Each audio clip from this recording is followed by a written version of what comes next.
Pela graça e misericórdia do nosso grande Deus e Salvador Jesus Cristo, estamos mais uma vez juntos para mais uma mensagem dele ao nosso coração, à luz da sua palavra inspirada e escrita para nós. Na mensagem anterior, nós vimos Jesus fechando as portas da morte. Aquele que crê em Jesus jamais morrerá, porque ele venceu a morte. Ele triunfou sobre a morte. Vamos ver Jesus, na mensagem de hoje, fechando as portas do inferno. Sim, acredite. A Bíblia diz em Apocalipse, capítulo 1, versículo 18, você deve estar lembrado, que Jesus se apresentou a João dizendo: eu sou o Alfa, eu sou o primeiro, eu sou o último, eu tenho as chaves, eu fui morto, eu estou aqui vivo para todo sempre, tenho nas minhas mãos as chaves da morte e do inferno. E na mensagem anterior nós vimos como ele e quando ele fechou as portas da morte para aqueles que estão sujeitos à morte. Hoje nós vamos ver ele fechando as portas do inferno com as chaves que está em suas mãos. Mas não podemos falar deste assunto sem que nós falemos do personagem principal para o qual o inferno foi criado, Satanás, o diabo e seus anjos. Jesus falou muito sobre o inferno, Jesus falou muito sobre Satanás, sobre os seus anjos, para nos advertir e nos ensinar a escapar da periculosidade deste monstro inimigo das nossas almas. Jesus descreveu o diabo com adjetivos. Ele usou adjetivos, quer dizer, sinais que identificam. Como é que a gente pode identificar o diabo, que é o senhor do inferno, que é o pretendente número 1 do inferno? Antes que Jesus feche a porta do inferno, queremos falar sobre o personagem principal do inferno, que é Satanás, o diabo. E Jesus, como eu disse, repito, ele usou de adjetivos, quer dizer, de sinais que se pode identificar um ser ou alguma coisa, para falar sobre ele. Primeiro, a Bíblia diz que Deus, na pessoa de Jesus, disse que Satanás é adversário, ladrão, assassino e destruidor. Tudo isso Jesus disse sobre Satanás. João capítulo 10, versículo 10, ele diz: o diabo veio para roubar, matar e destruir. Ali ele usa o termo inimigo, aquele que tem ódio do ser humano, tem ódio de Deus, ódio de tudo aquilo que se chama Deus. O inimigo, Satanás, o diabo, veio para roubar, matar e destruir. Essa é a tríade de Satanás. Roubar, matar e destruir, nós vamos ver isso no decorrer da mensagem. E Romanos capítulo 1 de Pedro, aliás, capítulo 5, versículo 8, Pedro escrevendo aos crentes exilados, ele disse: olha, vigiai, estejam alertas, porque o diabo, vosso adversário, anda em derredor como leão bramando, procurando a quem possa tragar. Mais alguns adjetivos aqui para o diabo, segundo a palavra de Deus, a fim que a gente possa conhecê-lo ele bem. Ele não quer que nós o conheçamos. Ele quer que nós sejamos ignorantes relacionado a ele. É assim que ele consegue camuflar e vencer as vítimas, as presas, lamentavelmente. Romanos capítulo 3, versículo 23, fala da sua ferocidade. Todos pecaram, destituídos estão da glória de Deus. Romanos 6, 23 diz, na primeira parte do verso, e o salário desse pecado é a morte. Então, ele é um adversário, ladrão, assassino e destruidor, nas palavras de Jesus e dos escritores da Bíblia. Segundo lugar, a Bíblia, Jesus Cristo diz que Satanás, o diabo, é mentiroso e pai da mentira. Sim, ele vai dizer para nós, falando aos seus discípulos, em João capítulo 8, verso 44, ele falou ali a uma multidão que estava reunida, até atribuindo o poder dos homens de Abraão, não sei quem, ser o seu pai e assim por diante. Jesus o interpelou e disse o seguinte sobre Satanás: ele é homicida desde o princípio e não se firmou na verdade, porque não há verdade nele. Homicida, aquele que tira a vida, aquele que mata. Quando ele profere mentira, quando ele está mentindo, fala do que ele é próprio, porque é mentiroso e pai da mentira. Jesus afirma mais uma vez, ele é mentiroso. E não apenas é mentiroso, mas ele é pai da mentira. Foi ele quem criou a mentira. Foi ele quem inventou a mentira. Você está lembrado de Gênesis capítulo 3? O que ele fez com Adão, aliás com Eva, mentindo e mentindo e mentiu de tal maneira que eu creio que até ele acreditou que a mentira era verdade. Creio que ele saiu dali convencido que tinha usado uma verdade, porque ele é o pai da mentira. Portanto, a Bíblia registra aqui nas palavras de Jesus, mais uma vez, que o diabo é mentiroso e pai da mentira. Agora, uma coisa interessante, só um esclarecimento, uma afirmativa, que eu gostaria de trazer para você. De acordo com Jesus, de acordo com o que disse Jesus e afirmou na sua palavra, o criminoso e o mentiroso são servos e filhos do diabo. Sim, é duro dizer isso, mas nas palavras de Jesus é o que se consegue compreender. É isso que ele quer passar para nós, que o criminoso e o mentiroso são servos e filhos do diabo. E, sobretudo, estão a serviço de Satanás, estão a serviço do diabo. Se lembra da mensagem que pregamos sobre o crente falso que mente em nome de Deus? Portanto, esse povo, como mentirosos, ou como mentiroso, está a serviço do pai da mentira. Você conhece alguém que tirou a vida de alguém, seja por quais foram as razões, por mais justificáveis que seja, a Bíblia diz que Satanás é criminoso. Ele mata. E quem mata é criminoso e o criminoso está a serviço de Satanás, se torna servo e filho dele, a serviço dele, lamentavelmente. Agora vejamos o que a Bíblia Sagrada diz no restante do versículo 44 de João, capítulo 8.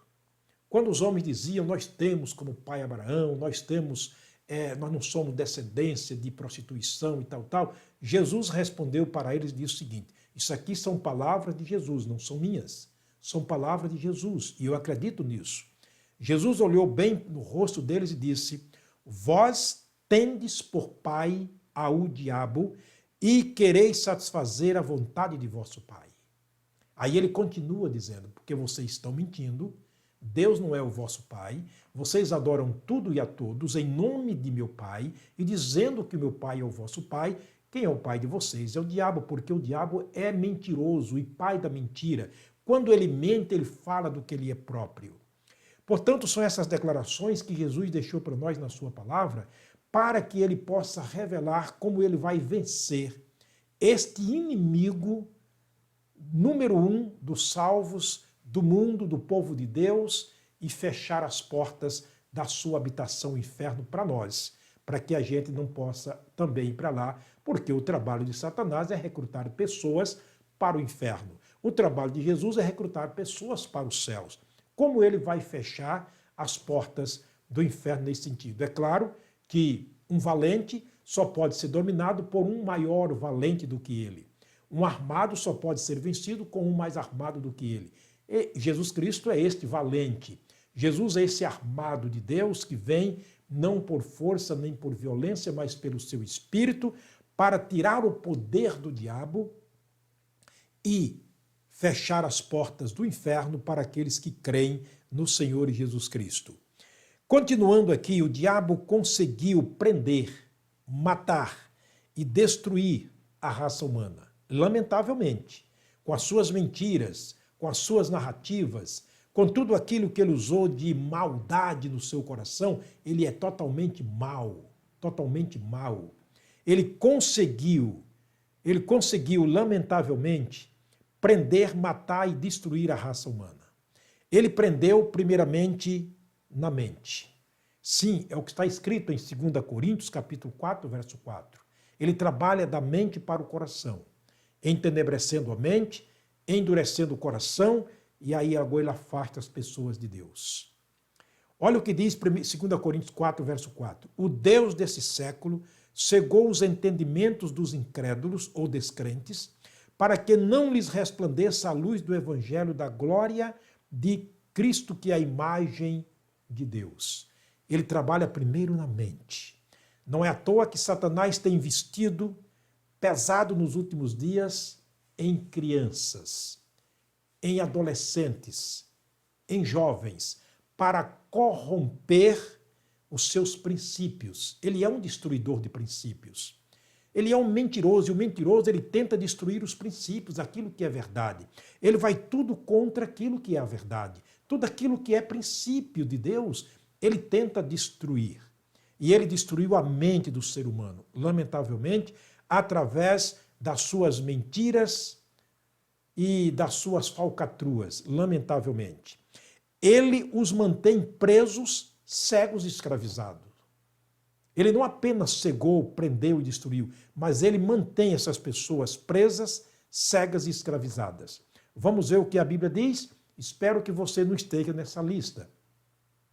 Desde que eu entendi que as portas da morte foram fechadas, que as portas do inferno foram trancafiadas por Jesus, me livrei disso, como diz o salmista, o laço quebrou e eu escapei. Sou livre, totalmente livre, e posso falar com propriedade disso aqui como um liberto do Senhor, baseado na sua palavra, nas suas promessas, pela sua graça revelada em Cristo e baseado na minha fé no sacrifício de Cristo.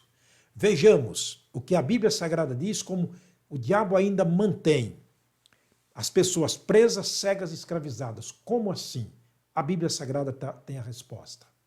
Está escrito em Efésios, capítulo 4, versículo 18 e 19, o seguinte: entenebrecidos no entendimento, separados da vida de Deus pela ignorância ou a falta de conhecimento de Deus que há nestas pessoas.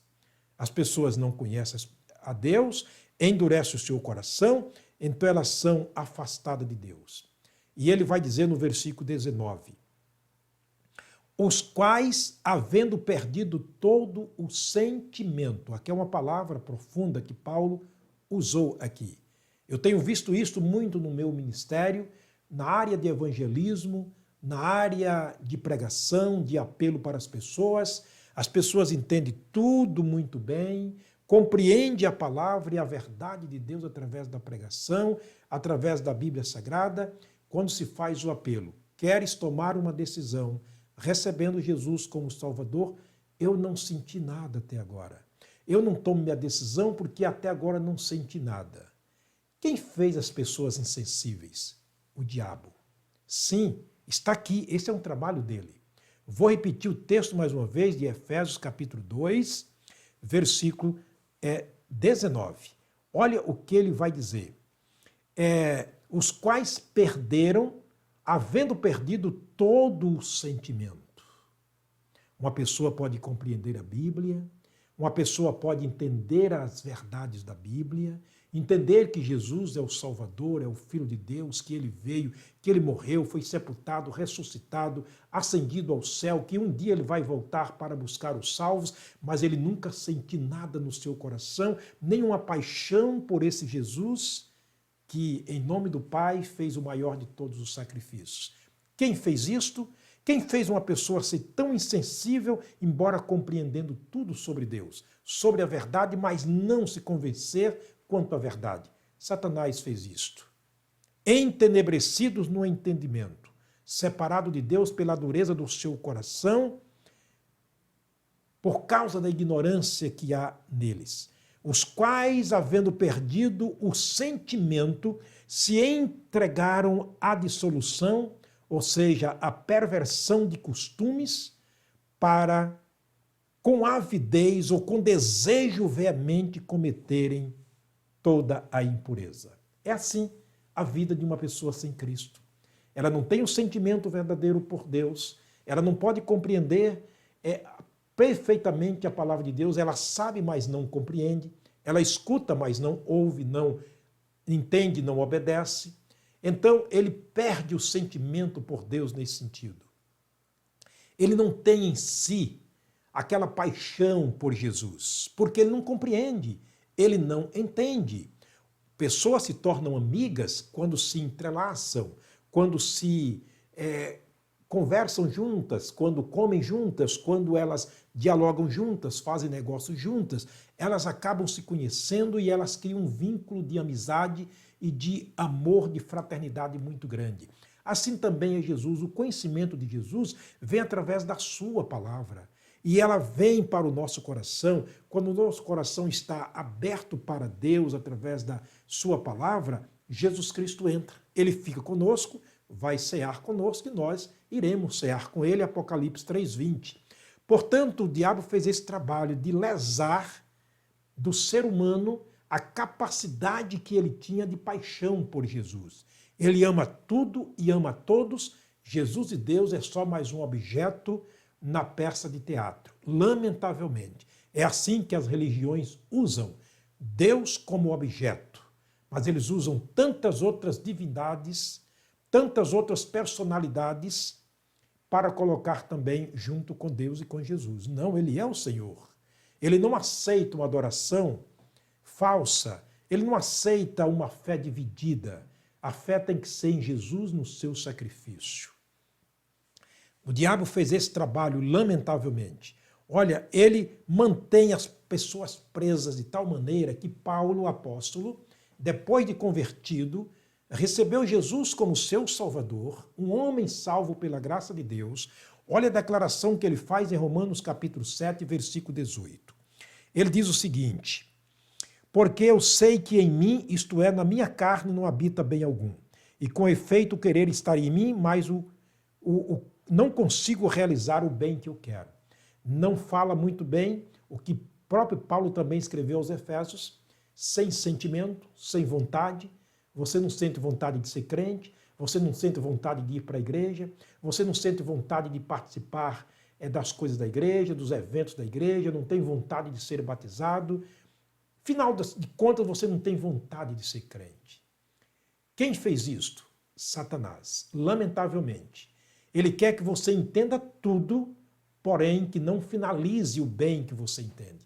É o que Paulo disse. Em mim não existe coisa boa. O querer está em mim, mas o efetuar não está. Já tratei com pessoas que dizem, tentei levantar minha mão na hora do apelo, eu tentei me decidir, mas infelizmente parece que algo me assegurava. Durante a mensagem eu sentia arrepios até. Eu sentia assim aquele choque da palavra de Deus, mas não consegui tomar a decisão, não consegui finalizar a minha decisão. Que coisa! É exatamente assim. Paulo diz, o querer está em mim, mas o efetuar não está. Se você está sendo dirigido pela carne, a carne sempre vai te manter separado de Deus, longe de Deus, afastado dos princípios de Deus. Aí o versículo 19, Paulo vai dizer o seguinte do capítulo 7 de Romanos. Porque não consigo o bem que quero, mas o mal que eu não quero, este eu faço. Você já se encontrou assim? Na sua mente está tudo pronto para fazer o bem, de repente na prática faz o mal? Eu já fiz isso tantas vezes. Sim, vamos ser sinceros. Não conseguimos fazer o bem que queremos. Eu tenho o plano, a ideia, mas quando chega o momento da realização, então não consigo fazer o bem que eu quero. Aí o verso 20 ele vai dizer o seguinte: ora, se eu não faço, aliás, se eu não faço o que, ou se eu faço o que não quero, já não faço eu, mas o pecado que habita em mim. Então é o pecado que está em nós. E o diabo quer manter-nos presos, escravizados, debaixo dessa escravatura infernal, dessa mordaça que ele coloca muitas vezes em nós, através da mentira, para que a gente nunca descubra a verdade. E, finalmente, eu quero voltar para o versículo 17 para finalizar essa lista de pensamentos que Paulo traz para nós aqui na prática e na fé e na prática. Verso 17 ele diz: de maneira que agora já não sou eu que faço isto, mas o pecado que habita em mim. O versículo 24 e 25 ele dá uma grande declaração. Ele disse: miserável homem que sou, quem me livrará do corpo desta morte? Quem é que nos livra dessa vontade e não poder realizar o bem que queremos? Ele vai declarar no versículo 25: dou graças a Deus por Jesus Cristo, nosso Senhor. É Jesus quem fecha as portas do inferno. É Jesus que abre o nosso entendimento através da palavra de Deus pregada. E Paulo, o dia que abriu sua mente para entender a vontade de Deus, decidir a fazer o melhor, que foi entregar a sua vida a Jesus, ele disse: dou graças a Deus por Jesus que veio, fechou as portas da morte, as portas do inferno e me deu a liberdade. Deus te abençoe, Deus te guarde. Pai querido, mais uma vez, muito obrigado pelos momentos que aqui passamos. Fala, Senhor, ao coração dos meus irmãos e amigos, no nome de Jesus, o nosso Salvador. Amém. Até a próxima mensagem, se o Pai do céu nos permitir.